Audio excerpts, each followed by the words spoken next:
Okay, so this will be your last assignment for me, and this one will be based on, as you recall, there's 10 points for participation. So this will be part of your participation grade.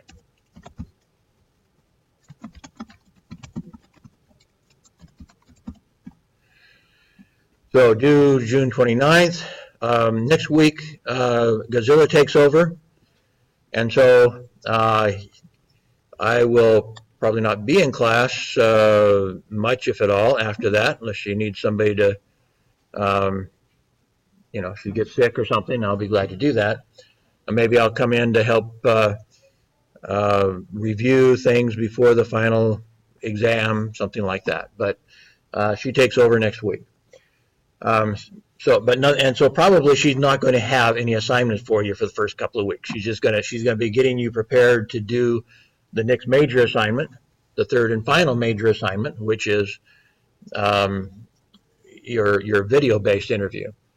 Now, actually, and in fact, probably the first couple of weeks she'll finish up your presentations.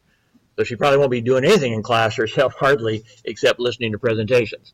Or maybe two presentations. She might have a little bit of time to work on to give lecture.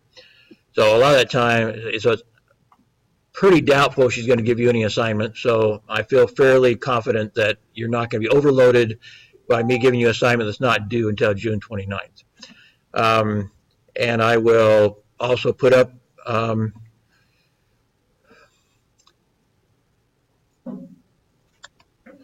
so upload to Moodle. I'll put a upload site for this assignment too, as a Word file with, in this case, embedded photos. So what it look like is photo, name, information, quote. Photo, name, information, quote. Photo, I mean, actually, you should start, let me put that in here. You should start off with kind of a summary of what you found out. So yeah, you have to write 2 paragraphs, and the rest is all quote. So this is not a hard story to write, and that this is typical of a man on the street story. Is it's almost all just photo and quotes, photo and quotes. But yet it's pretty interesting. So I do recommend it if you have a opportunity to make up decide what you might want to do for a newspaper you work for or something. It's interesting to see what 10 people think about fill in the blank, whatever it might be. So these are just your fellow citizens. These are not, in this case, for Man the Street, these are not expected to be experts. But what do you think about fill in the blank? These are just common citizens, common regular people, and it's obviously not a scientific survey. There's only 10 people, but if you don't in any way try to bias it, it's probably fairly reflective. It may change a little bit by where you do it. If you go to the mall to do it, again, I'm not speaking so for this assignment. I presume you're going to do it here. You could do it at the mall. It doesn't have to be students, but obviously I don't want you making up quotes. But anyway, so if you go to a mall, you might get a different set of 10 people than if you go out literally on the streets.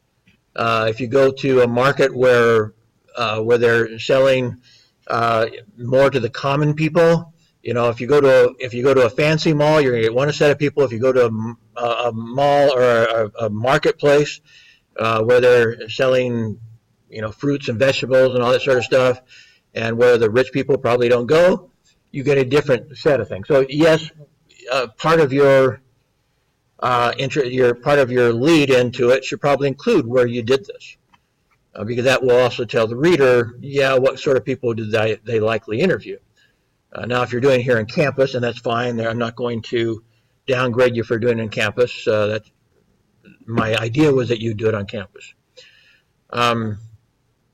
But if you were out in the real world, where you chose to do it would matter, and so your reader should know where you did it. And you should try to not just choose people that dress nicely, for example. I mean, you could bias it with just who you chose to talk to. But again, it's not scientific, but the idea is you want it to be representative.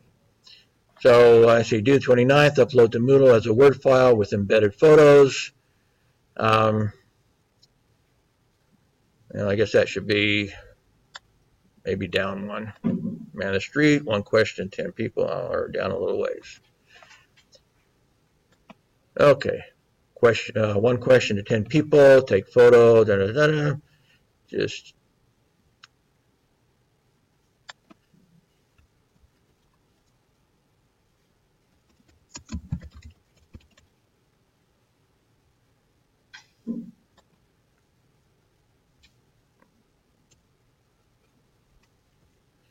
okay, more logical order here.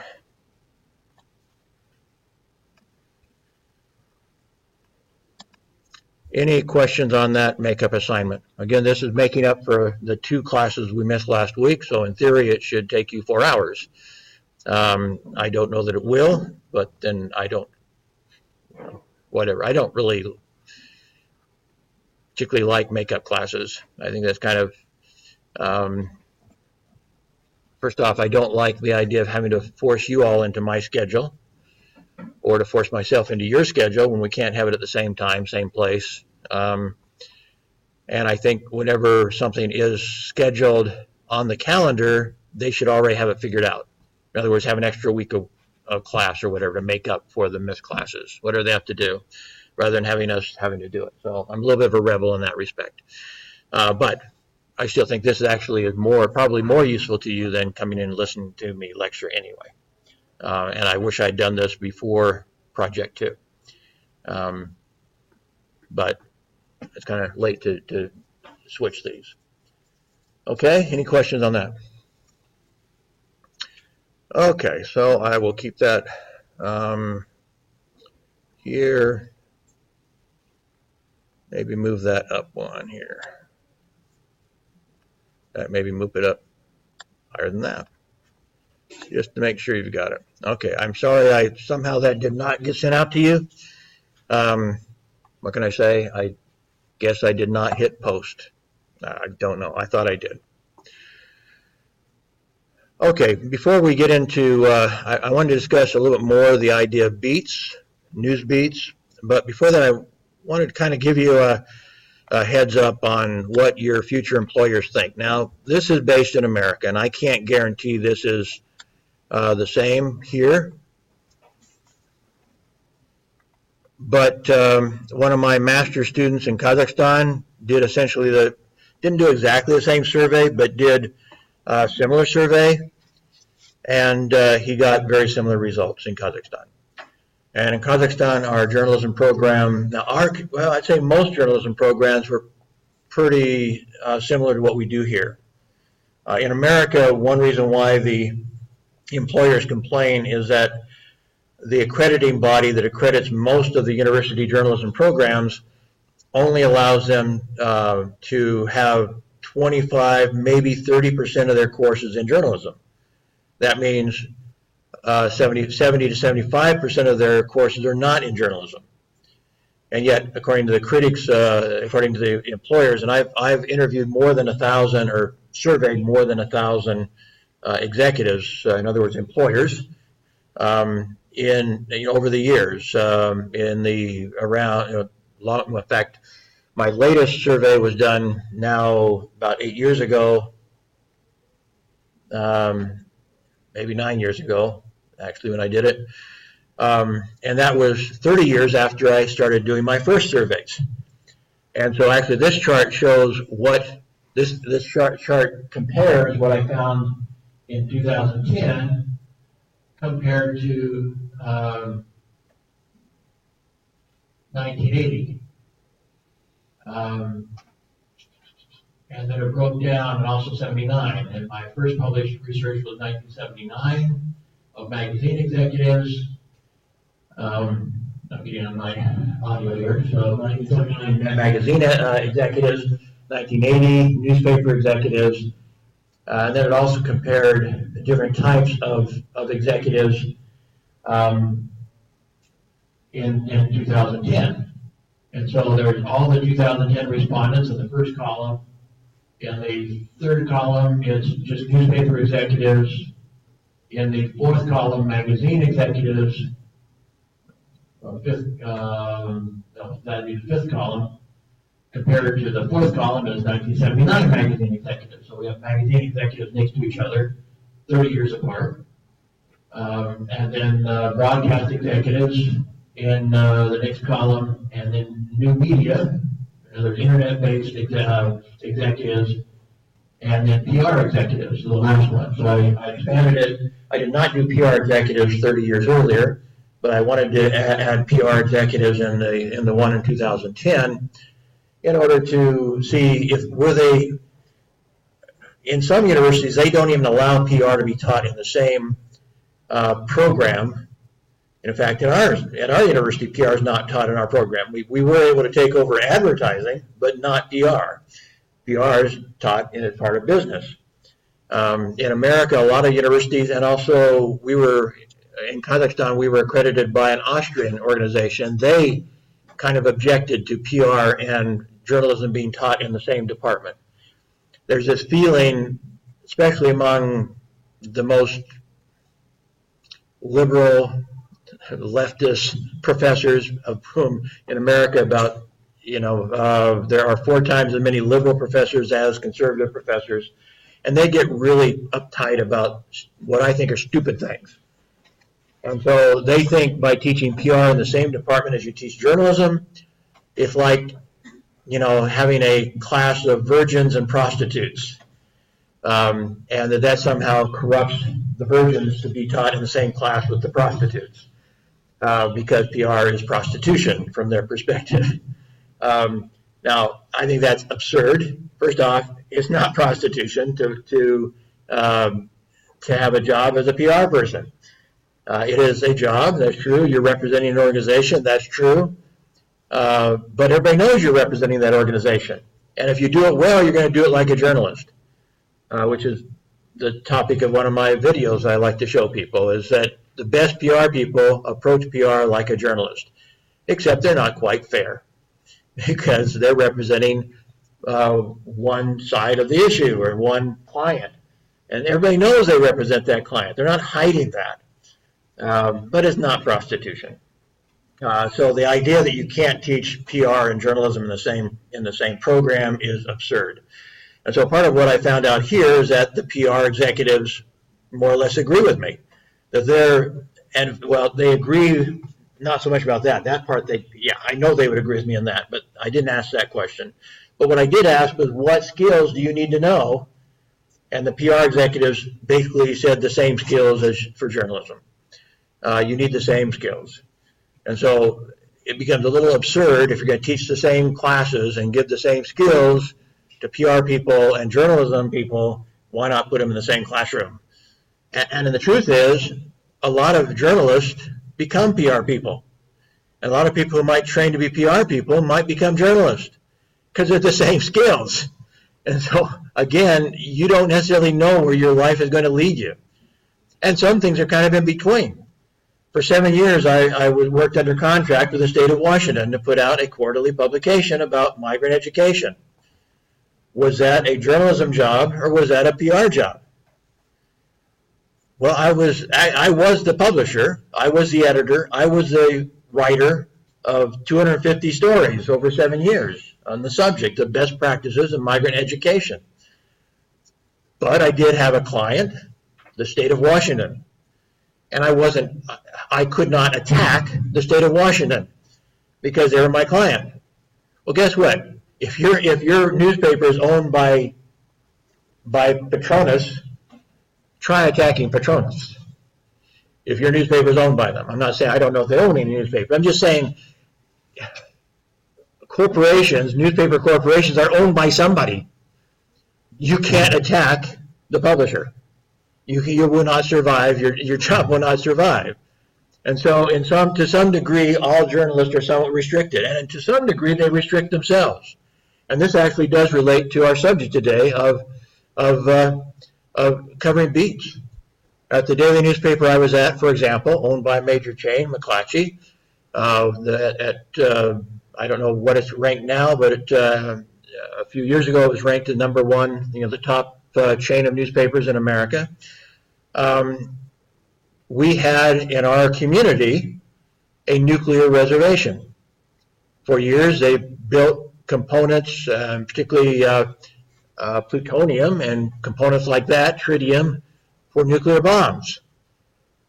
That's perhaps not a real positive thing to have dominate your local economy. But their wages were like twice as high as most wages in our community. So guess where you wanted to work, even as a secretary?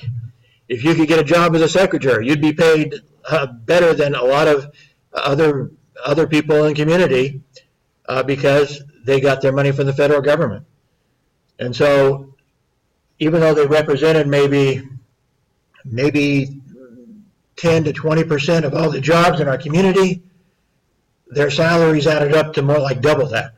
And so they were a very important part of our community. As a reporter, are you going to go out and attack the nuclear reservation in our community? There was a lot of self-censoring during those days. Later on, when they started scaling back that and they started increasing environmentalism, now they had to clean up the mess that was created from years of not knowing or not caring how to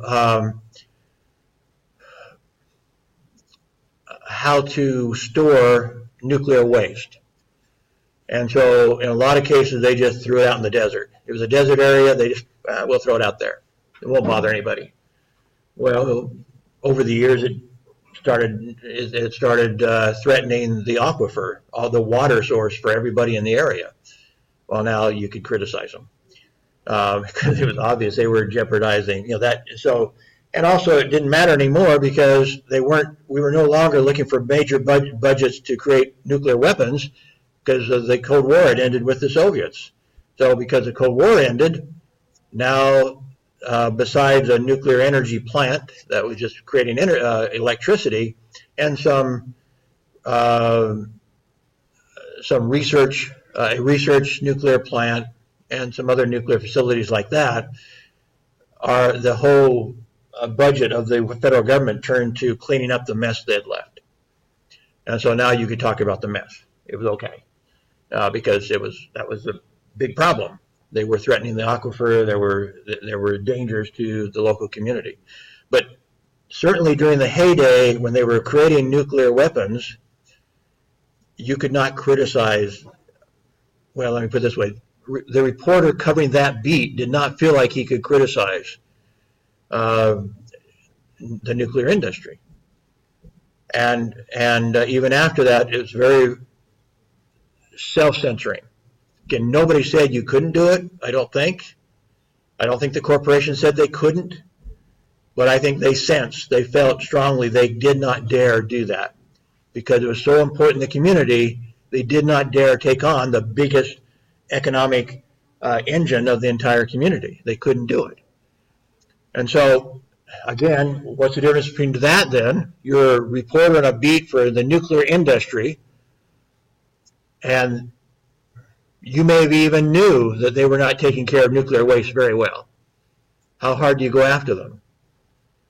When they're providing nearly half of all the money coming into your community. You go after them. A lot of self-censoring. So the difference between a journalist and a PR person is not that different. Because I guarantee you a lot of self-censoring happens in every newspaper. Again, that doesn't mean the corporation.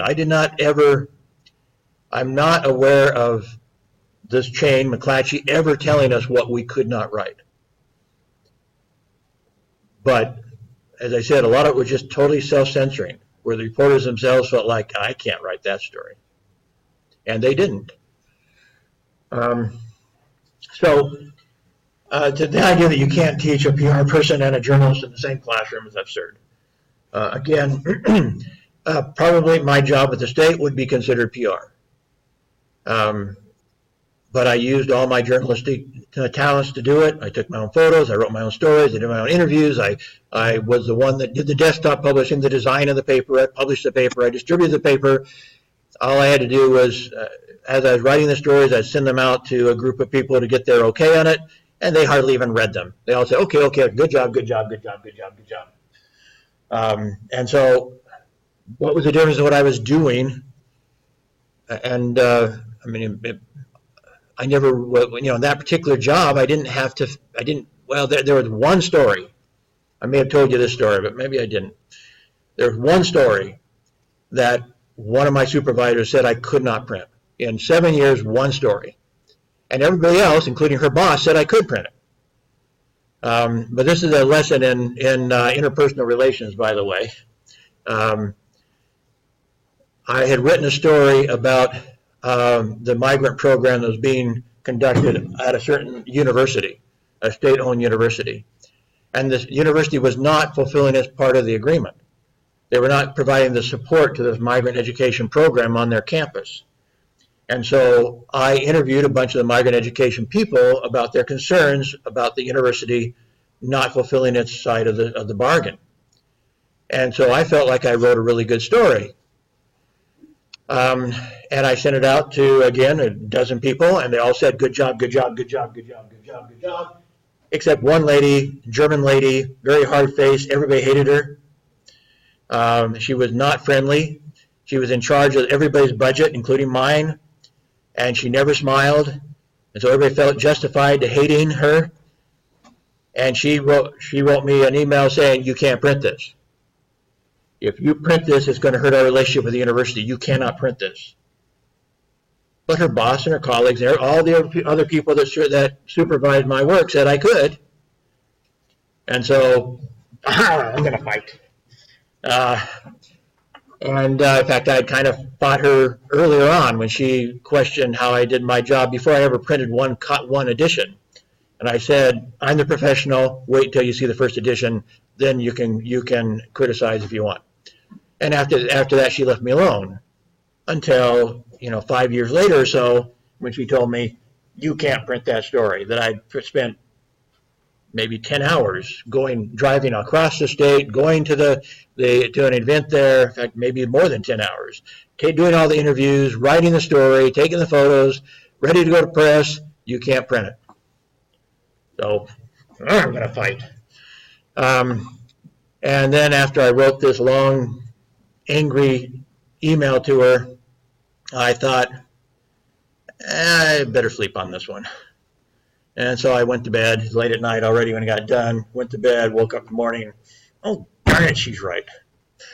And so instead, I wrote her an email saying, thank you for being the only person who really took time to really think hard about my stories and to give me, in this case, some important feedback. Nobody else took the time. Everybody else thought it was wonderful. Nobody thought about the consequences except you. And I appreciate it, and I will rewrite the story. After that, she was my best friend. She'd write to me about her trip to Europe and everything else. So everybody else hated her, but now we were friends because I was the only person that had said, thank you for doing your job right. So sometimes we have to think about what we're doing, and in our interpersonal relations, accept the possibility we might be wrong, and think about it long enough before we do a reaction that we will regret later. Anyway,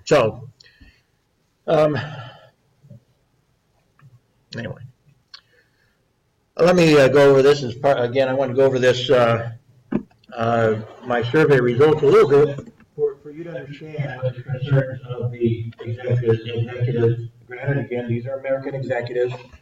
I don't know if I'll pick this up very well. I can't see it very well on my screen. I get the bigger, in my screen when I tell it to record it shows me, it makes a fairly small recording of it. But maybe if I go to another screen,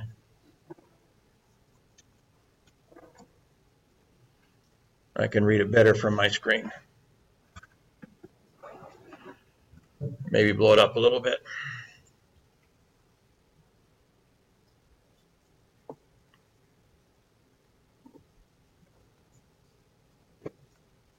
Sometimes my mouse cursor just disappears on me, especially if I have any white background at all. A second.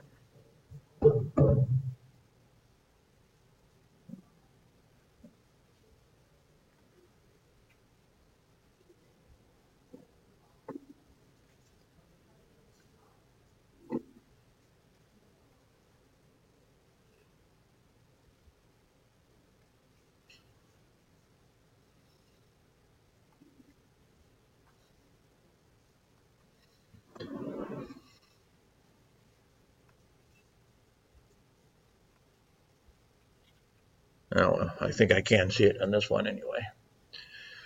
Okay, so the first one, and I put these in order. I put these in order of how highly these were ranked on a 1 to 5 scale. So 1 would be the lowest rating, and 5 would be the highest rating.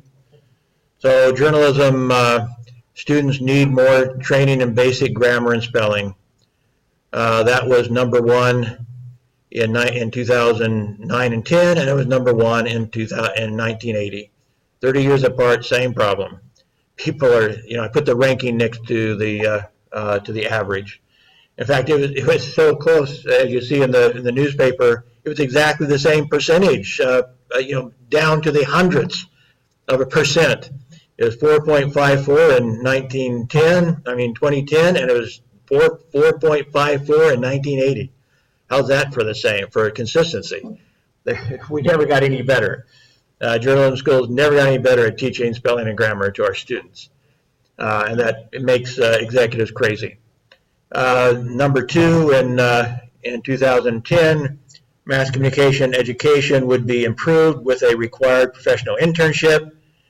Not all universities in America require it because they have to. If they give it any credit whatsoever, it becomes part of that 25% of journalism classes. So if they even require one, my former university didn't even require it, and I had a big argument with the chairman.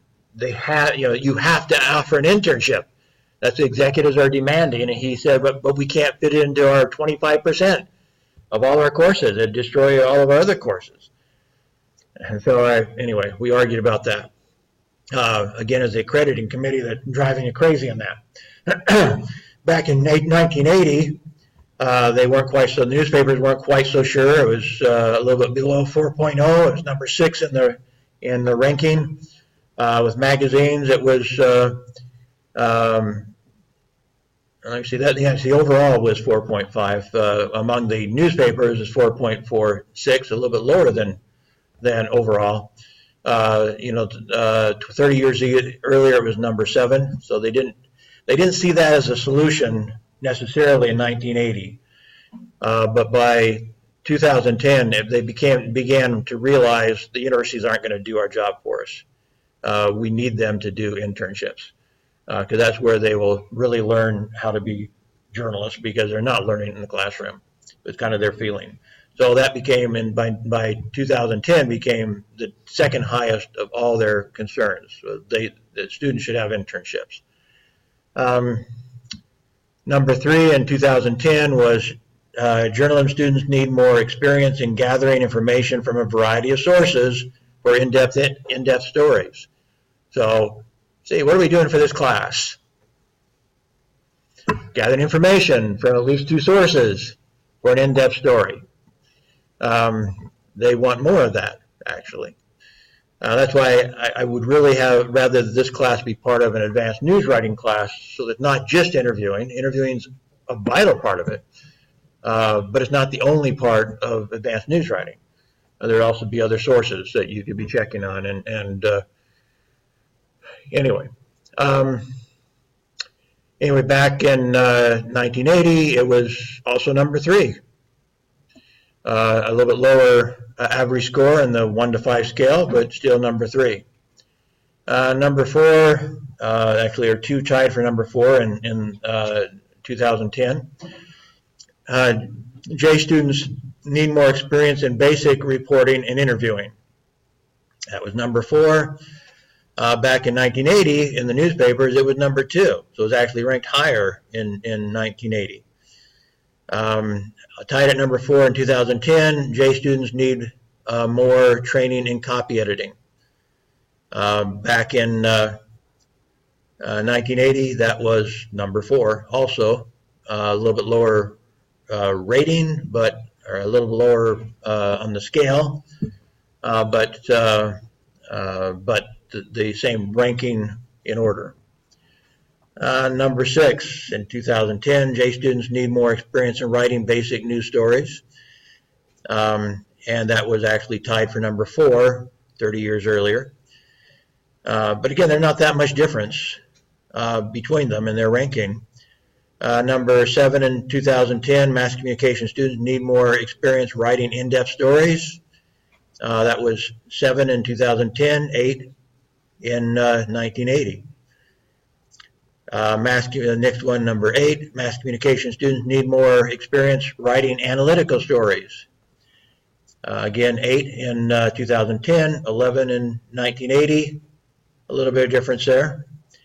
Number 9 in 2010, mass communication education would be improved with more practical mass communication classes and fewer theory classes. That again was almost exactly the same as with newspapers earlier. It was number 9 in 2010, number 10 in 1980. So fewer theory, less theory, more practical. Let's see, number 10 in 2010, mass communication students need more experience writing technical stories concerning science, economics, politics. That was number 13 in 1980. Of course, things got a lot more complicated in those 30 years. There was no internet. Well, that's not true. There was an internet, but there was no World Wide Web. Only total geeks were on the internet in 1980. The World Wide Web was not created until the 1990s, and so the average person was not on the internet yet for another 10 years after that, my first surveys. Where were we? Number 11 in 2010, mass communication students need more training in new media technology that students may need to know in the future, even if it is not their field immediately after graduation. Well, that question was not available. As I said, there was no internet yet, so there was no such question in 1980. But by 2010, it was number 11. Let me go to the next, see if there's anything in that next page I wanted to go over. Note-taking, practice in note-taking. We talked about that in this class, and that's part of what I want you to do with the makeup assignment. That was number 12 in 2010. It was not ranked as high in 1980. It was 15, number 15 in 1980. But it is something of concern for them. Number 13, mass communication education would be improved with general education classwork to include more research and writing assignments. That was actually ranked a lot higher in 1980. That was number 7 in 1980. As I mentioned to you before, I did research on that subject. How do we get more writing into our university coursework? And I was able to show that with very little, if any, extra effort, you could replace quizzes with short writing assignments. That has not become popular, but it is possible to do that, and that was mainly because of this question, because of their response when I would ask them an open-ended question, how do we teach them how to write better? And they would say, write some more, write some more, write some more. And so more writing, the better. As I said, in 1980, they considered that even a better possibility, and they ranked it quite highly, number 7. Number 14, in 2010, mass communication education would be improved with more laboratory mass communication experience. More, again, that's more hands-on sort of laboratories. 14 in 2010, number 9 in 1980. Again, they were looking for anything to improve students' writing. So number 7 and number 9, were ranked more highly than practice, practice, practice. Let me see if there's anything else that's particularly important. But you get the idea of what concerns them. A number of the last ones were not asked in 1980. One thing that's interesting, I guess I would note, I mentioned about teaching journalism students and PR students in the same classroom. If you go down to number 18, is that it? Yeah, mass communication students need more experience in writing press releases, executive biographies, and other assignments associated with public relations.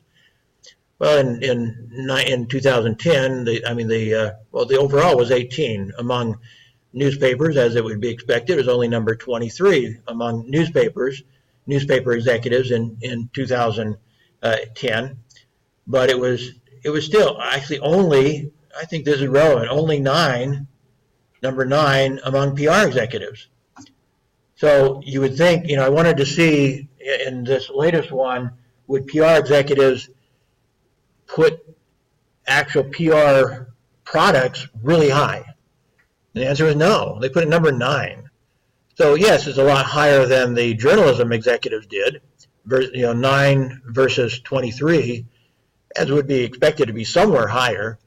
But they did not put it among the first 8 priorities. Spelling and grammar was higher. Writing basic news stories was higher. Writing in-depth stories was higher. There were a lot of things way higher for PR executives than writing press releases and executive biographies and stuff that would be associated with that job. So I'll end there, but I just want to kind of get an idea of what your future employers might be thinking. As I said, one of my master's students conducted a similar study in Kazakhstan, and even though we, at least half of our classes were in journalism, so we offered a lot more classes, nonetheless, the executives had the same response. They did not think they were ready to come out in the real world yet. Okay, well, let me go back to the main subject of today, beats.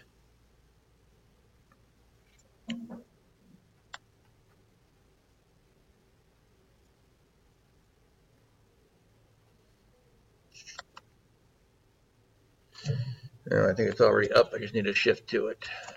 There we are.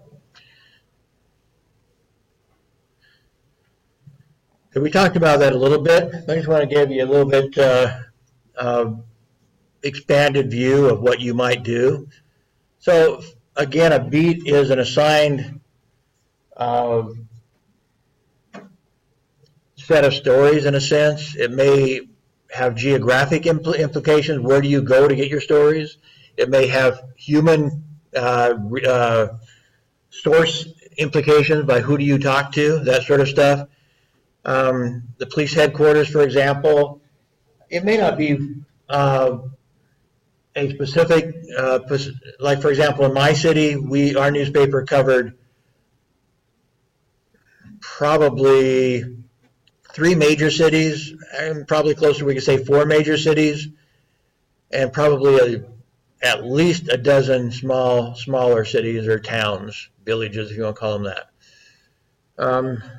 At least, but anyway, 4 fairly good-sized cities, not the size of Seattle, but cities that were up around 50,000 population, which in that area made them one of the larger cities in eastern Washington. So if you get to assign to a police beat, it might be to all police beats, depending on our staffing. I don't really remember if we had more than one person assigned to the police beats. I'm kind of thinking not, that we had one person who specialized it, and they basically kind of ignored the smaller towns unless something happened. If there's a murder in a small town, then they go to that town. But other than that, they kind of ignored the small towns, and so they really had 4 cities to worry about. And those 4 cities were not, I think at the time I was at the daily newspaper, like 30 to 50,000 was the range of those 4 cities. They're not huge cities by any means, and geographically they were all In fact, there's a river that runs through the city, what we call the Tri-Cities. There were three larger cities, and then a fourth one grew up that was about equal to the smallest of the three, but we still call it the Tri-Cities. A river ran through it that divided one city off, and then there's another river divided another two cities.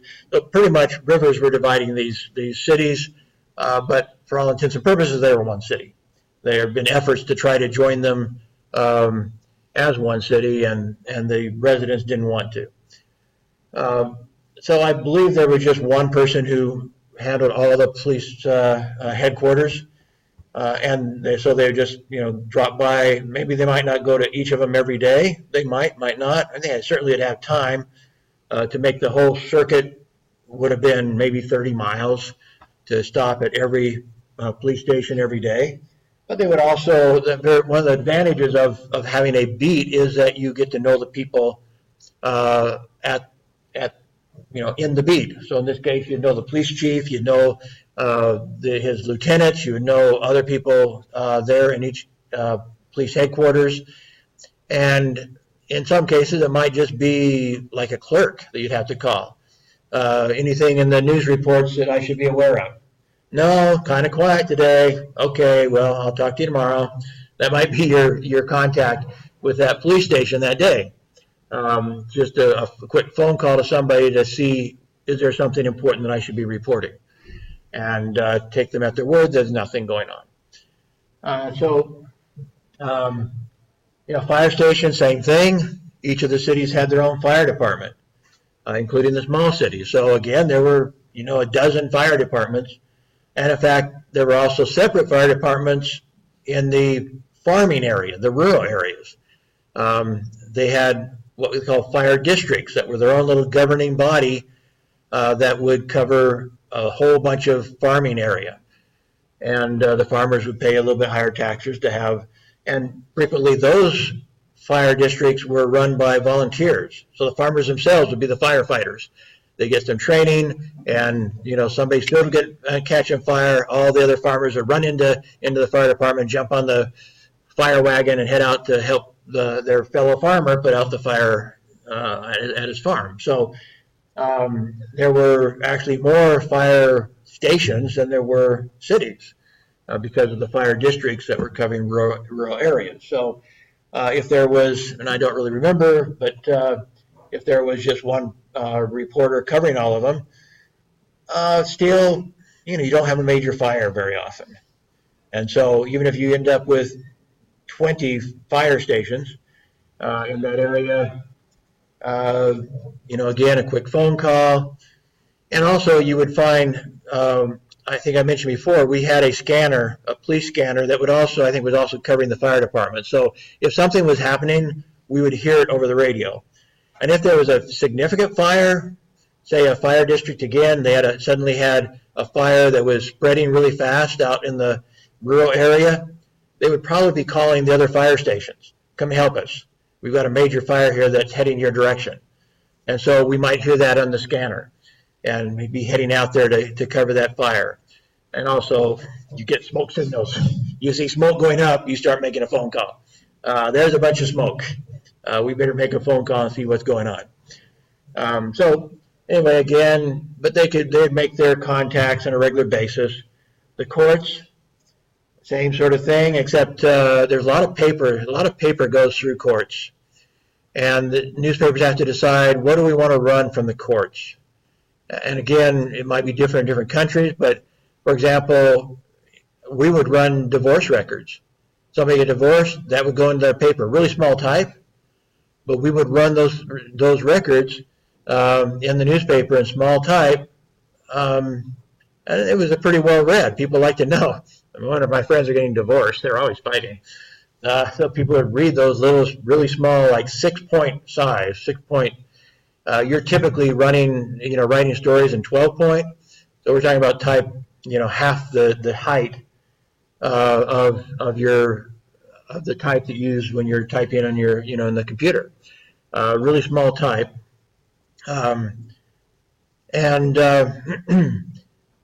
So they'd run arrest, they'd run convictions, they'd run run the divorces, that run bankruptcies. I don't know, anything they could get from that would go through the court system, they would gather that information and put it in really small type in the newspaper every so often. So it was more than just major. I mean, obviously, you could have some major things going on in courts also. You know, if somebody's committed a murder, the person on the police beat would covering that first, then it goes to court, and you have all this testimony that why they think this person committed the murder. So now the court reporter is taking over the story from the police reporter probably, and going to court and getting quotes from testimony that's going on in court. If it's a big, you know, especially if it's something like a murder, they'd want to cover that. City Hall, one of the complaints I received, I may have mentioned this previously, but one of the complaints I received from my 2010 survey, and that one by itself had almost 800 responses. So it was not a small number. It's a significant survey.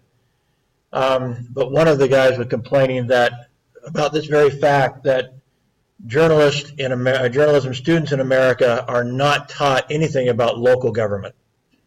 They have classes on the federal government, maybe international relations, both of which, by the way, are never going to be covered, or not never is a long time, but they are rarely covered by a fledgling reporter. Reporters are not hired to cover international events. They're not hired to cover national events typically. Their first job is typically in a small town. And so the City Hall is a mystery to them. They have no idea what's going on in City Hall. And City Hall in one state is different than City Hall in another, but one thing they have in common are things like water and sewer. Did the journalism student ever learn about water and sewer problems? Well, probably not. There's no class on water and sewer. Did they find out about construction problems that in city projects? No, there's no class on that. In fact, there's no class that has anything to do with local government in hardly any university in the world that I know of. And yet that's probably one of the most important things that a young reporter is going to be covering when they get out of school is local government. And so anyway, this one editor was saying how stupid some of them are in the way they cover local government, because they've never been taught anything about local government, and they have no clue. And they come back sometimes with major mistakes because they also are too stupid to ask questions. You can't be shy, especially if you're going into something that you don't know anything about. You cannot be shy. Otherwise, you're going to get the anger of this editor that was talking to me. He gave me an example of a student who totally, or a new employee that totally screwed up a story because he had no clue what he was doing. And he did not ask. You have to ask. So how do you ask for clarification when you just have no clue what they're talking about? And if you're a journalist very long, you're going to come up with those situations. And the broader your assignment, for example, if you're in a smaller, we're talking about news beats. In a small newspaper, you don't have news beats. Everything's your news beat. And so you have to be prepared to cover any of these things if you are working for a smaller newspaper. Only when you get to a larger newspaper is there any possibility you're going to have news beats. Well, that's maybe a little exaggeration. I did have some with weekly newspapers. I did hire freelance writers that were basically on a news beat. So I'd hire a freelance writer who only covers sports. I'd have another freelance writer who only covered social type issues, feature stories and things that I guess you could say that I thought women might be interested in, in many cases more than men. And might have had somebody covering some of the government stuff. But those would be freelance writers, so they weren't doing it full time. But they did, in essence, have a beat, I guess. But anyway, so you get into, nevertheless, especially if you're being hired full time, you're going to be doing a lot of different stuff. I, as a newspaper editor and publisher, had to do all this stuff. I had to cover anything on this list that I thought was interesting that would fit into my newspaper. And so I had to cover some things that I did not understand fully when I first got started.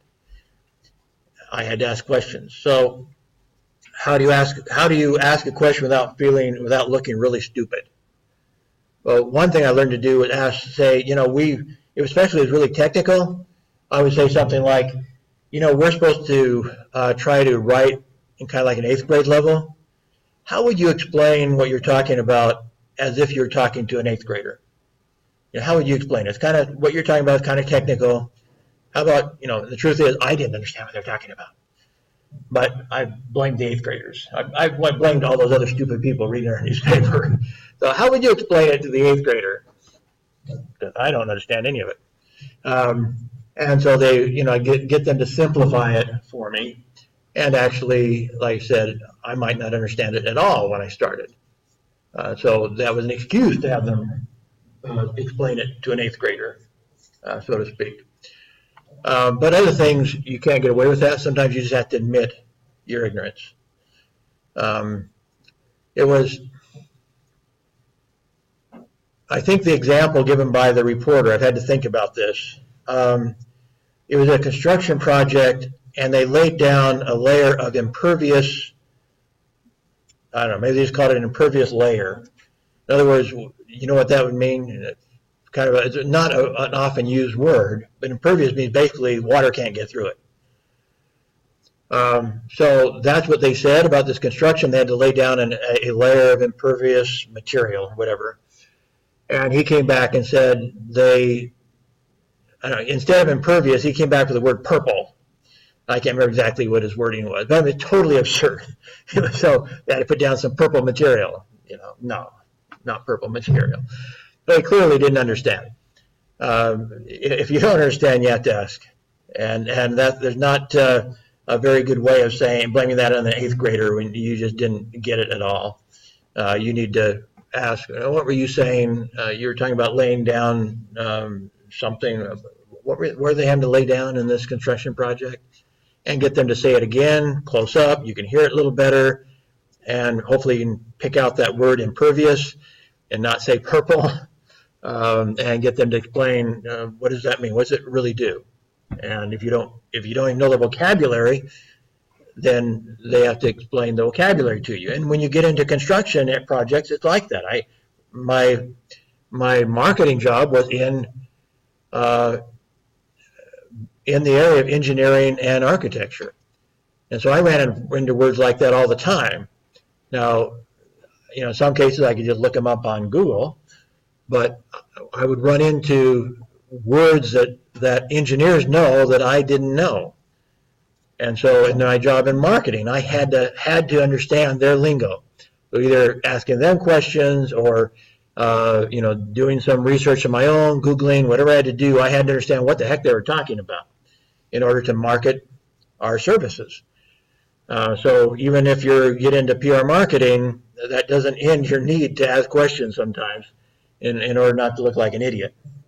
Anyway, there's lots of, the governor's office obviously there's just one, in America, there's one governor per state. You may or may not, and a local newspaper would be required to cover that, but in our situation, we were in eastern Washington, about 200 miles or more from the state capital. So if we assigned anybody there, what else would he do? So we had one writer, and I think he wasn't full-time. He worked, he may have been. I'm not sure how we paid him, but we had one writer in the state capital that covered anything that was relevant to the state government, at least from that area. But there are also government agencies that might be state government agencies that are spread around the state. Welfare, for example, our social assistance programs had district offices, including our city. So even though it's a state program, we had an office in our local community. So we had somebody we could talk to and write stories about those sorts of programs. Okay, so when you have beats, you start, well, I guess it's just continue some of not all beats relate to a specific location. So if you have a city hall beat, that's kind of a location, but it's also a subject. If you have a fire beat, that's a location and a subject. A police beat, location and a subject. But there's some other beats also. Computer technology could be a beat. Not at the newspaper I was at. That was not, that would have fallen into probably our technology person was also our nuclear reservation person. Because in the nuclear reservation, you're talking about high-tech stuff all the time. So if we had something to do with computer technology, it was probably coming out of that area anyway, but even if not, it'd probably be our nuclear reservation reporter that would cover computer technology. Environment might have come from that area. Again, there was kind of a big transition in the nuclear reservation from being the site of developing nuclear materials and nuclear weapons to becoming an environmental disaster. And so now the person that used to be covering nuclear issues from a weaponry or energy perspective is now mostly covering environmental questions related to nuclear. You could have, again, a larger newspaper might have somebody assigned just to family health. That would have been combined with other things like lifestyle. Probably at our daily newspaper is probably family health, lifestyle. Anything like in that area would have been covered by one person. But anyway, so covering a beat, as it says at the bottom of this slide, means keeping in touch with news sources. It may be government officials, experts in certain fields, and so that's the point of a news beat. As you become an expert in something and you develop a network of contacts related to your beat.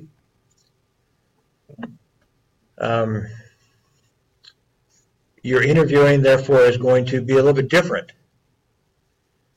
And we talked about this a little bit before. On the one hand, there are pros and cons to this, as I mentioned before.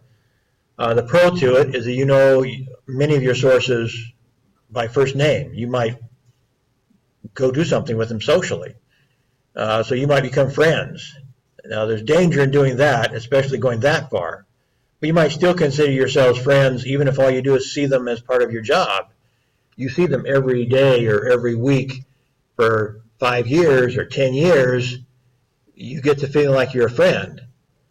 And that's also the danger of it. On the one hand, they might, it's easier for you to talk to them.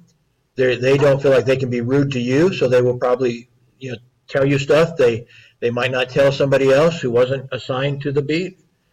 On the other hand, they might also ask you, not to report something.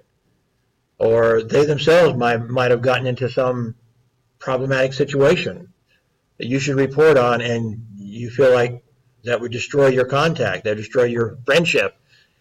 And so you self-censor because you don't want to hurt that relationship. So there are pros and cons to having a beat. I think the best suggestion I've seen is that you should change a beat. You should change beat assignments at least once every 5 years. That's the longest you should have them. So you lose some expertise when you do that, because that is the other thing you gain from it, is that the reporter in that beat becomes an expert in that beat, in that subject. And so you change his beat, you lose his expertise. But if you don't change the beat, you compromise his ability to be a fair and objective reporter, because he becomes friends with all the official sources in that beat. So interviewing is different in the sense that you cultivate these sources very well. They talk to you. I mentioned before, even if you only meet somebody once, you kind of build an artificial friendship. You act friendly. You maintain eye contact.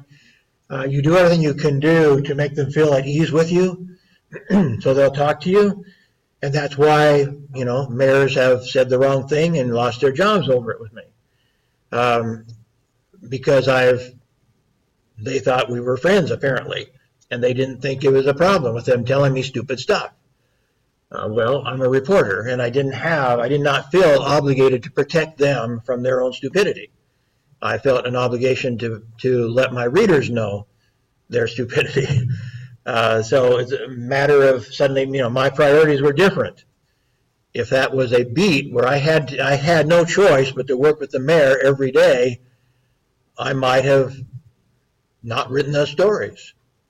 I might have felt like I can't afford to write the story. The mayor will never talk to me again. But because I didn't have just one beat, I was covering the whole area, I could afford to make an enemy if I felt like it was important for my readers. So it's, again, good side, bad side to that question. Beat reporting represents a long-term relationship. Beat reporter must adjust to different personalities. So, I guess I could go back and talk about, all these leaders in the education, the migrant education program. Some of them were very friendly, and then there was this gal who was just stone cold. And it took me years to break through that by basically admitting I was wrong, she was right. Suddenly she became friendly. You have to deal with people with different personalities in this business. And that would be true, obviously. I'm talking about somebody who was actually, overseeing my work at the state. But the same is true when you're dealing with sources. Some people are willing to talk openly. Some people are not. Some people are scared of reporters. You have to try to overcome that fear, and so forth. Rapport and trust established in an initial contact will affect future interviews. So again, you look for this long-term relationship. Again, pros and cons to that. Will you not be a good reporter because you're concerned about this long-term relationship? Yeah. Now, there's not a perfect answer to it. You should be aware, this slideshow that I'm borrowing from somebody else, from a previous teacher of the class, does not cover the negative side of it. There are very positive sides to a beat assignment, but there's also some very negative sides to it. You have to be aware of those. You should be aware of those ethical questions. Best interview versus one-shot interviews. So again, if you know them better, you have become more of an expert. You know what questions to ask. You know the sources better. You know who to ask. You know what to ask. I mean, all the 5 W's become more relevant to you, or more. You know how to ask those questions, I guess, better because you have become an expert in that field. There is a caveat with that too. There is a Spanish writer said, if you go visit a foreign country, if you're there 1 week, you can write a book about it. If you're there 3 months, you can write a magazine article about it. If you're there a year, you can't write anything about it anymore. What do you think he meant by that? You can become so absorbed into something that there's no uniqueness in it. You don't notice the uniqueness of it. And so, I mean, I've experienced that living in Kazakhstan for 9 years, here now a couple of years, Central America a couple of years. After a while, you become absorbed into that culture. Well, the same thing can happen in a beat. Pretty soon, you stop seeing the things that you first saw that were unique and interesting because now it's just, yeah, that's just part of your life. And you don't see the uniqueness anymore. And so the same thing can happen in a beat. Again, a good reason to change reporters, change beats once in a while, so people can go in and see it with fresh eyes. Because you start overlooking stuff in a beat sometimes if you've been there a long time. You just don't even notice. It's like noticing air or whatever. It's just you don't notice. You don't notice your culture. And so when you've been in a beat, in essence, you're absorbing a new culture in a sense, and you become part of it. You don't even notice it anymore. News shows something occurring in unmistakable form: a fire, an arrest, a death, a riot, a speech. In other words, you are covering one beat allows you to concentrate on on all the events that relate to that beat. So if it's again, if it's a police beat, you have lots of different things you could cover with it. Some of them are events, a murder. Some of them are issues, the crime rate, so forth. Some of the personality profiles, the new police chief. So you have a full range of type of stories with a beat, even though it's focused on that one subject. So the beat reporter works to define points at which the flow of the political, social, and economic events can be reported. So they're looking again at one focused area. Your city sets up a new crime-fighting unit deployed nightly to areas of high crime rates for burglary and violence, for example. So is progress being made? That's one of your questions. Is the burglary rate dropping? If yes, you have a story. If no, you have a story. So either way, you have an issue or you have something going on that you're aware of that possibly you might not have even been aware of. They maybe did not hold a press conference or anything like that, because perhaps in this case they don't want the criminals to know that they're going to have a special unit going out trying to stop crime at night. So they might not even announce it. So if you're not friends of the people at the police station, you may not even know about this new program. But you learn it because you're there all the time. You're talking to everybody. You become a specialist in it. So now something comes up, such as this new crime-fighting unit, and you can write a story about it at the appropriate time. You maybe don't do it right away either. Maybe they don't want you to. Again, is that a good, do you go along with that? They say, well, we don't want to publicize this because we don't want the burglars to know. There's some burglars out in this area. They're hitting house after house. We don't want you to cover it yet. Well, I'd say that's something I'd go along with. Okay, they're just saying, they're not saying don't ever cover this. They're saying right now we want this unit to go in there and try to stop these burglars. We think it's one group, for example, one set of burglars. We want to catch them. And then you might say, okay, well, I'll hold the story, but don't give it to anybody else. And once you have something breaking on this, I want to know immediately. You have my phone number. You call me day or night. If you catch this group of burglars, I want to be there. I want to get photographs. I want to be in on it. So you let me know as soon as you think there's something, if you're going to make some arrest or something, I'll hold the story, but I want to be on the front lines when it happens. Whatever. You negotiate with them a little bit.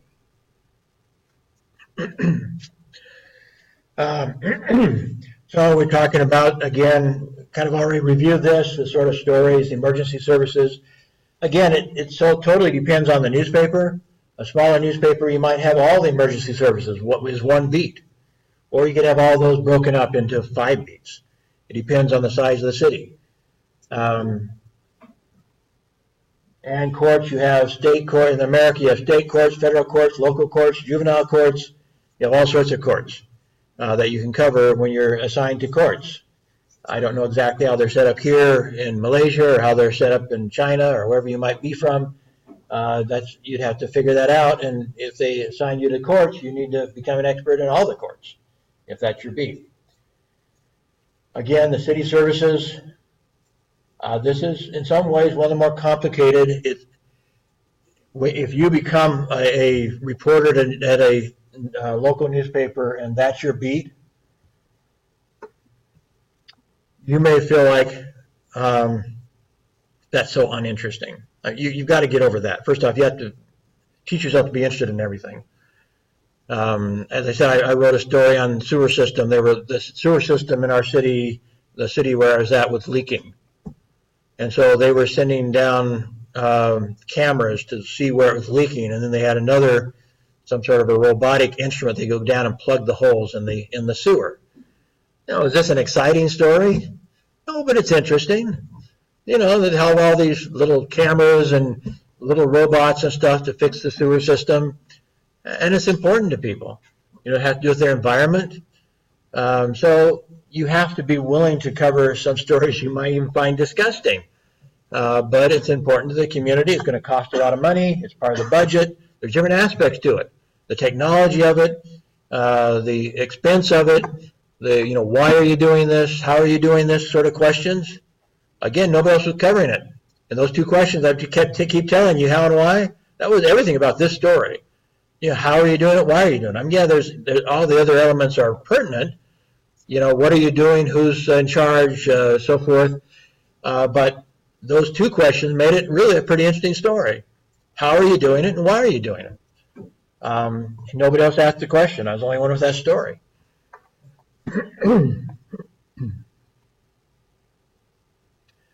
Again, other sorts of beats. Federal government.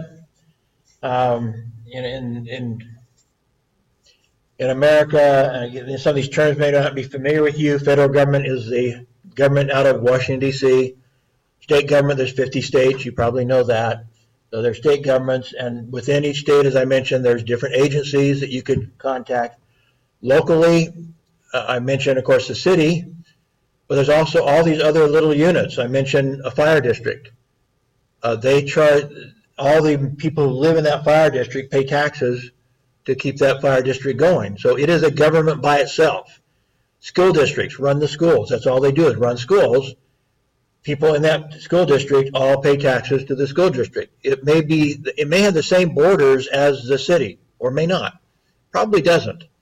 The school district probably goes beyond what the city borders are, because they also cover the rural areas. So the school district may be larger geographically than the city is. But it is a major expense to be operating, a dozen to 2 dozen schools, building new schools, building new athletic facilities, building all sorts of stuff going on. So it makes it a major beat. So there's lots of, in our area, there's irrigation districts. There's a canal system to take water from the river out and spread it to all the farmers. That's a government by itself, the irrigation district. There's even a mosquito district. The mosquito district, guess what its job is? Stop the mosquitoes. And so their job is go identify all the sitting water, for example, and put insecticide, every so often put some insecticide into that standing water where mosquitoes might lay eggs, so that the mosquitoes don't, spread disease and don't bite everybody. So there's a mosquito district in America. All sorts of local governments that you may not have any idea exist, may exist in your country as well. I don't know. But in America, there's all sorts of governments that overlap each other geographically, but they have separate functions. Business, obviously, is very important. So definitely the daily newspaper I was at had a business reporter that would consistently meet with any organization that had to do with business. The city agencies that were set up to control and to promote business. The chambers of commerce, you may be aware of those, is a organization of businesses. Financial institutions, and so forth, all relate to business. You become an expert on all those. We talked about environment already, so you have not just the government agencies, but you have watchdog organizations that are involved. Politics, obviously a very important subject, could be a beat by itself. I mentioned education, could be a beat, could even be more than one person on that beat. Social welfare, youth agencies, social betterment, government welfare agencies, another possible beat. Agriculture. I was from my area is a very agriculturally oriented area.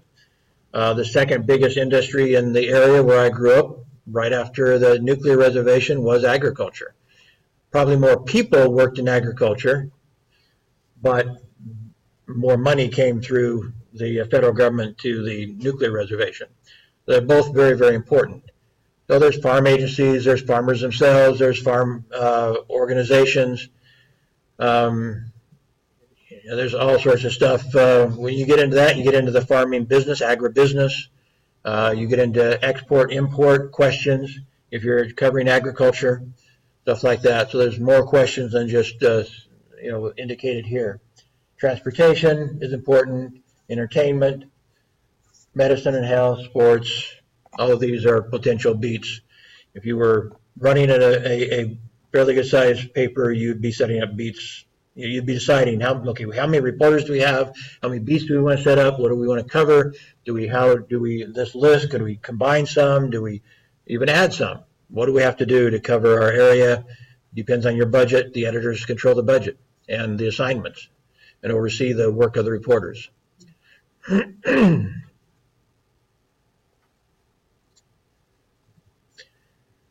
So this first sentence is kind of awkward, but somebody who knows something, senior executive, official, whatever, you might, when you first get assigned to a beat, you want somebody to take you around and explain what's going on, introduce you to people, that sort of stuff. People in public life have their own sets of needs. You need to be aware of that. And again, that's positive and negative. You can seek win-win situations where you're kind of helping them, such as, we need some publicity in this, can you help us? No, we don't want any publicity in this, can you help us? They're going to be making requests of you, and to what degree you cooperate or don't cooperate depends on the importance of it. Does it become an ethical question to cooperate, or does it make sense to you? So you do cooperate because it makes sense. You don't want to destroy the criminal prevention squad, or whatever. They may need publicity. Is it, how big effort do you make to give them publicity? They have news releases to hand you. You're not going to probably just run the news release if you're in a especially if you have news beats that suggest that you're a big enough organization. You're going to want to rewrite the news release, which means some re-interviewing of people and customizing it to your own needs. So you don't typically just take a news release unless you decide it's really not very important. I'm just going to take a couple paragraphs, we put it in our digest.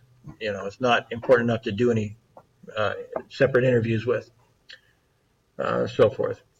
One of the things I mentioned previously was having people on your contact list, what I call a beggar's list. People you can call to initiate a story when you're not sure what else to do. So it's a contact, it's not a subject yet. You don't know what they're going to tell you, but they've been a good source in the past. So you're looking for a story to write. You don't have something in mind yet. So you go to your beggar's list, your contact list, and you call up some of your favorite, most cooperative people and ask them what's going on. What can I write a story about? So they can give you suggestions, tips, or be the main source. You don't know what role they're going to have yet, but they're on your list. And so you looking for a story, you call them up.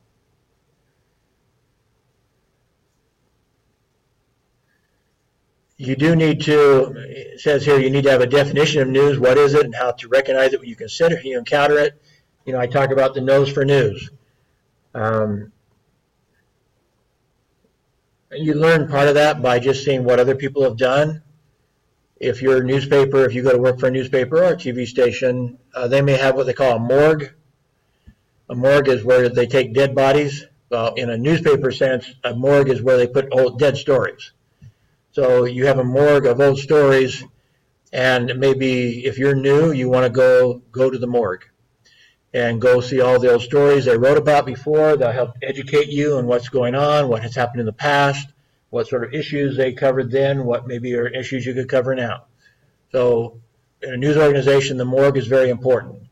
It's important even once you are there for ages, you may go to the morgue to help you recall what happened in a previous related story to what you're doing now.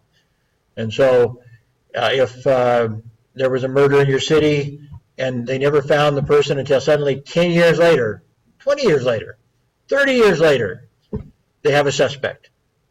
You need that morgue. You need to go back and see all the stories that were written about that murder 30 years ago, so that you can now write a new story about the suspect they had 30 years later. That does occur. That's not an exaggeration. That stuff occurs a lot. And so your morgue may be important. The stories that were written 30 years ago may suddenly become important to you.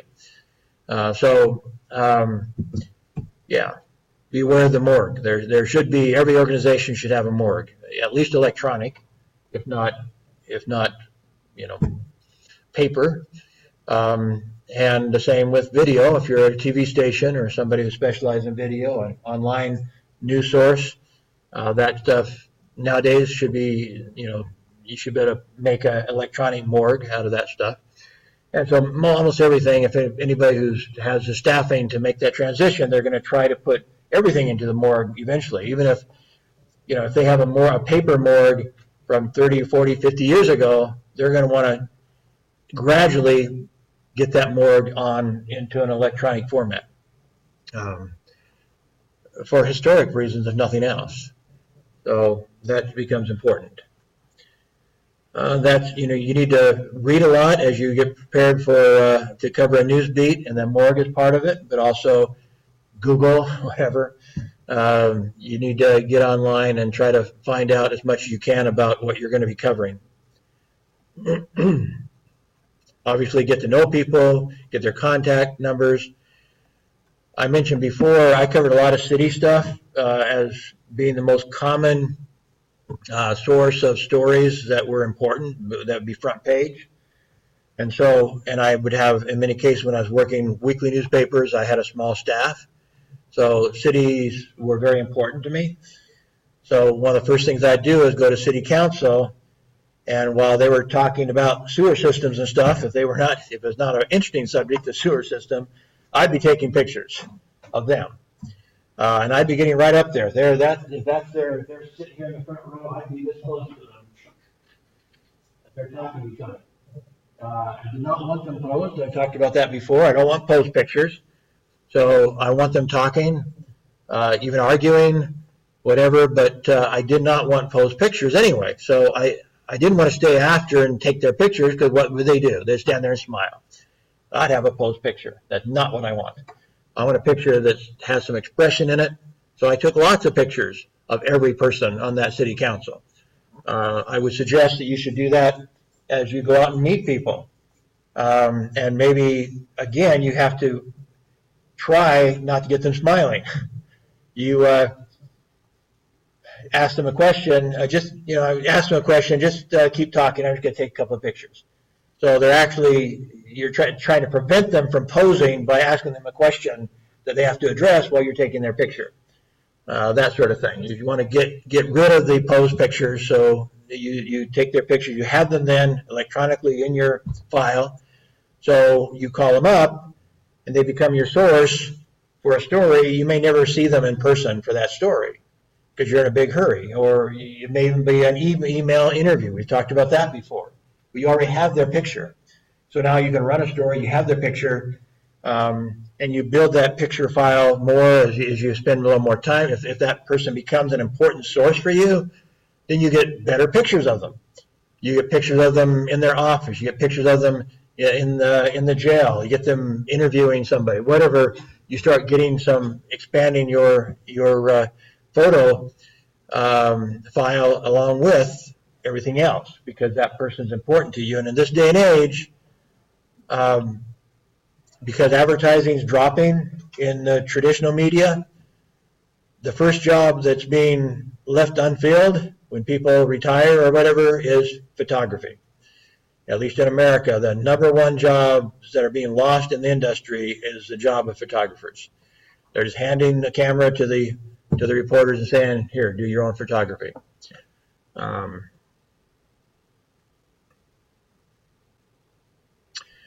So again, one of the first things you can do as you go in is you start asking, guess what questions? How and why? You start asking, you need to find out a few facts, but, crime is rising. Why? Crime isn't rising. Why?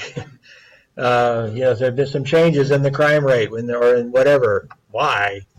How did you stop it? How did, those sorts of questions, those could be some of your first stories, is go after those how and why questions to get to know what's going on better in a news beat.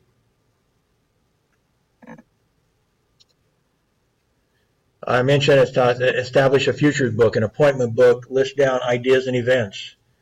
I called it something else. I didn't call it futures, but idea list is something you have to have. A good idea is worth a lot, even financially, because your job depends on you having good stories. And so if you have a good story idea and you don't write it down, you forget it, you're not being a good reporter. You need to write down your ideas and be ready to come back to a good idea when you're short on ideas. And there's always a lull in everybody's job as a reporter. There's always a lull when you don't have as much, you don't have anything interesting to do, and you're trying to figure out, what do I do now?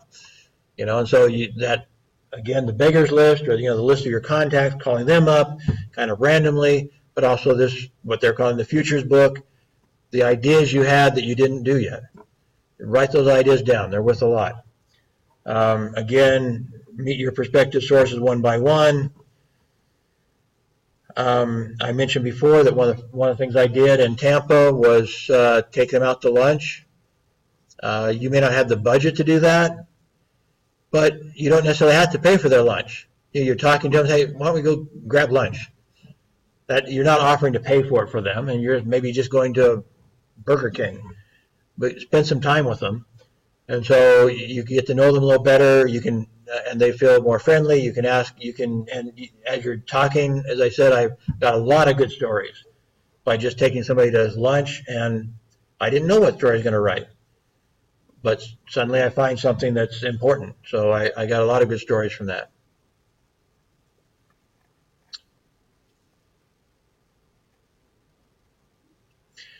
Number 8, I don't necessarily agree with. It says never approach a source empty-handed, come with an agenda of questions to ask. Well, I just said just the opposite. Well, it's best that you have an agenda. Yeah, you should have some idea of what story, it's nice to have an idea of what story you want to write, obviously. But what if you don't? Does that mean you don't do any job? No, it means you beg them, what's going on? It may be a very vague question. Maybe you do have a set of questions, but they're very vague because you don't know what's going on. You literally don't know. And you're looking for a new issue, a new something to write about with your beat. You may be going somewhat hat in hand, so to speak, begging for a story. You may not call it that, but you have to realize that sometimes you may call it, you may say, I thought maybe we could just sit down and chat about what's going on. Well, basically, you're begging for a story. So, how you want to phrase it's up to you. But there are times when you don't have a story, and you have a job still. You're expected to produce something, and so you may have some ideas, and so you do have some questions that you could bounce off him. But you want that person, to come, to share some ideas, share some facts, something that will give you a hook for your story, and you don't know what that is. You really don't know what that is, but you just go talk to them. And again, you may not confess that you're begging for a story. No, you wouldn't do that. But you may not have a lot of real good questions when you go meet with them. You are begging for a story, whether you want to admit it or not.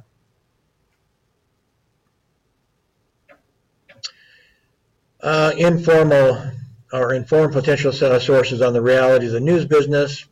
Yeah. But it depends a little bit on, it's not like they're totally ignorant of the news business. You have to be ethical about it. But, most people know the realities of the news business pretty well. But we're talking recently about the idea of being anonymous, versus background versus, you use the information, maybe even quotes, but you don't identify them as a person. You describe them in some way. How do you describe them? You have to negotiate with them. What can you talk about that doesn't lead back to them at all? So it's totally background. What can I say? There are things that is part of the reality of a news business. You have to negotiate with your sources if they feel like they're going to get in trouble if they talk to you. And sometimes, by the way, not really a serious thing. But let's say some of your best news sources for ideas might be a secretary. There's nothing wrong with talking to a secretary about what's going on that's interesting. And sit down and just say, yeah, I talk to your boss all the time, but what do you think's going on that's interesting? And make friends with a secretary. She actually probably knows more what's going on than a lot of people. Yeah, say it's, again, the police department. All the police officers have their own assignment. That secretary may know more than anybody except the police chief, because everything's going through her to get to the police chief. And so some of the people you may not think of as being important sources, they're not somebody you're going to quote, but for story ideas, a secretary may be very, very important. And they may point you to the right sources. So it's not just a story idea, but it's the right, who do I talk to about this? And so they're vital to a good story in many cases. So don't overlook somebody like a secretary as being a source of information, of story ideas, of good sources. Okay, I already talked about bargaining, so I'll go past that.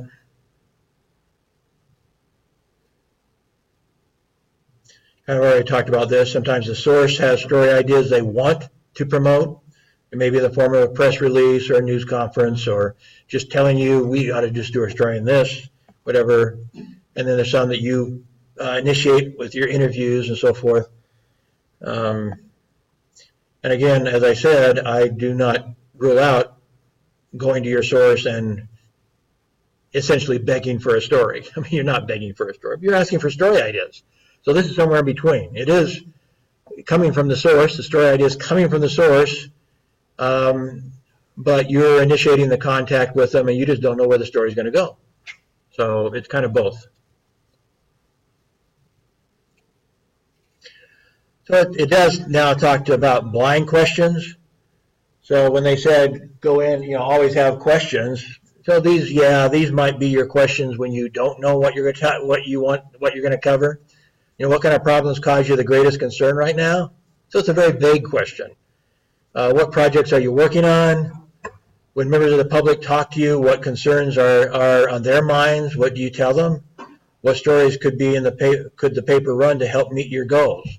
So, so you're saying come in with some questions, but some of these questions like these are very vague. So in other words, you don't have a story yet. So these questions are so vague that you have no idea where they're going to lead you. So when I say beggar's list, these are the sort of stories sort of questions you're going to ask because you have no clue where they're going to lead. And so these are begging questions. So it's a matter of perspective, I guess. Okay. Some other blind questions. What research is going on? What personnel changes are made or are contemplated? That could be personnel instead of personal. I think that's personnel is what's misspelling for personnel. In other words, people changing jobs and stuff. What experts or consultants are being brought in and for what purpose? What new equipment is being purchased for what purpose? What significant statistical trend has been spotted? How will outside forces, economics, political, legal, affect your department? What publications, reports, or memoranda are being prepared for whom and for what end? Are you or members of your department planning any tips, conferences, speeches, meetings in the weeks ahead? Well, these are all very vague questions. It's a good list. It is a good list. You might want to keep a copy of this list because it does help you then to get in and ask some of these vague questions to lead to a story. So these are basically beggar list sort of questions. Who are some people in your department who have the most interesting jobs, the most unusual insights into human nature, or have achieved the most remarkable goals? Again, there's really 3 questions there that you could ask. If, as you suggest, absolutely nothing noteworthy is going on in your department, could the organization save money by eliminating it? That should get them to respond. You're doing nothing, so why are we paying you? Why are taxpayers paying your salary? You're not doing anything. Okay, well, we're out of time, but it's important to understand how the newspapers or news organizations, TV stations, on whatever news organization, how they operate. Beats are one of the ways of doing it, and it may not be, as I said, originally I said I didn't really deal with a lot of beats, but in reality I did. But it was just a smaller staff and the beats were more general. And in many cases, the beat reporters were part-timers. I only paid them by how much we published. That's what a stringer is or a freelancer is. They get paid by how much we publish of their work. So, so in that sense, as I was saying, I used to hire lots of freelancers. And freelancers very frequently were covering beats in a sense. You cover social issues, education, stuff like that. You cover sports, you cover government. You give them a beat assignment, but they're not full-time in a small organization like the ones I was running frequently.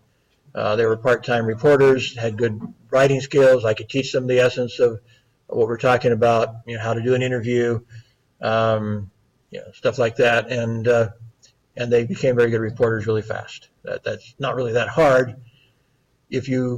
Why it's number one is your spelling and grammar. Number one, because the rest we can teach you. We may be a little aggravated if you don't ask the right questions and you start misreporting because you didn't bother to ask the right questions. You don't know anything about local government. You don't bother to learn, whatever it might be. So, but if you have good basic skills and you are not shy, you're willing to ask questions, you're not too proud to ask when you don't understand something, then you'll be fine. You should be fine. But you have to have those skills at least. You have to be a good writer. You have to be willing to ask questions, and even more questions if you don't understand what they're saying. You don't assume. You ask more questions if you don't understand. You can't be, there might be ways of doing it to save face, so to speak, save your, from being embarrassed, like, how would you explain it to the 8th grader? Sort of question. But whether you can come up with a way of saving, of not being embarrassed at your stupidity, that's good. But if you can't, then you just have to be stupid. Whatever. You just have to, I don't understand that at all. I've been covering other stuff. Could you explain this to me? And admit your stupidity. You can laugh about it. You can try to make it, try to make some excuse why you don't understand. Like I said, you've been working other beats or whatever, but you have to be willing to make sure you understand what the heck you're talking about and not look like an idiot in print in front of thousands of people. That's the last thing you want to do, because that's not what gets you fired. You can look stupid in front of your source if necessary. You can't look stupid in front of your audience. That you can't afford to do. So it's better to confess your ignorance to your source than it is to demonstrate your ignorance to your boss and to your audience. So if you go in with that attitude, if you go in with that understanding, you're willing to ask questions, you're willing to ask stupid questions if necessary, then basically if you're a good writer, reporting is not that hard. It's following your curiosity. It's following some of these questions are good, to know how to get people talking. Have some general questions until you have specific questions. That's okay.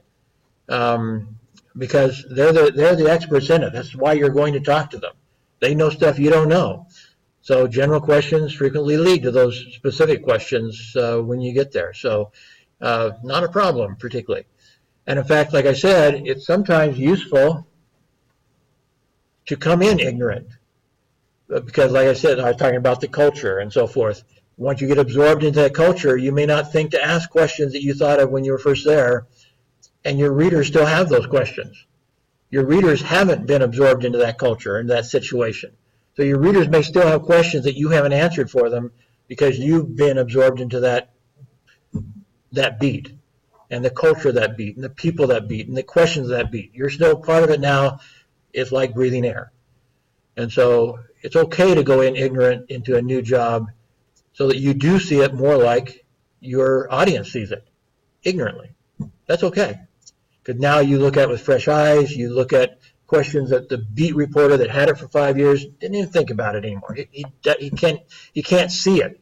He's too much part of it. So he's unaware of the air that he's breathing. So taking on a new beat, a new assignment, a new job as a reporter, there are advantages to that. Not that big a deal. So don't be afraid of it. Embrace your ignorance, whatever, and get to know people, ask questions, and it'd be fine. Okay. Any questions, problems we can address? So get your project 2 in by Saturday, and then I will send out the again the makeup assignment in through Moodle, and I'll set up an upload site for both the project 2 and for the makeup assignment, the man in the street assignment. Okay, nothing else. See you tomorrow.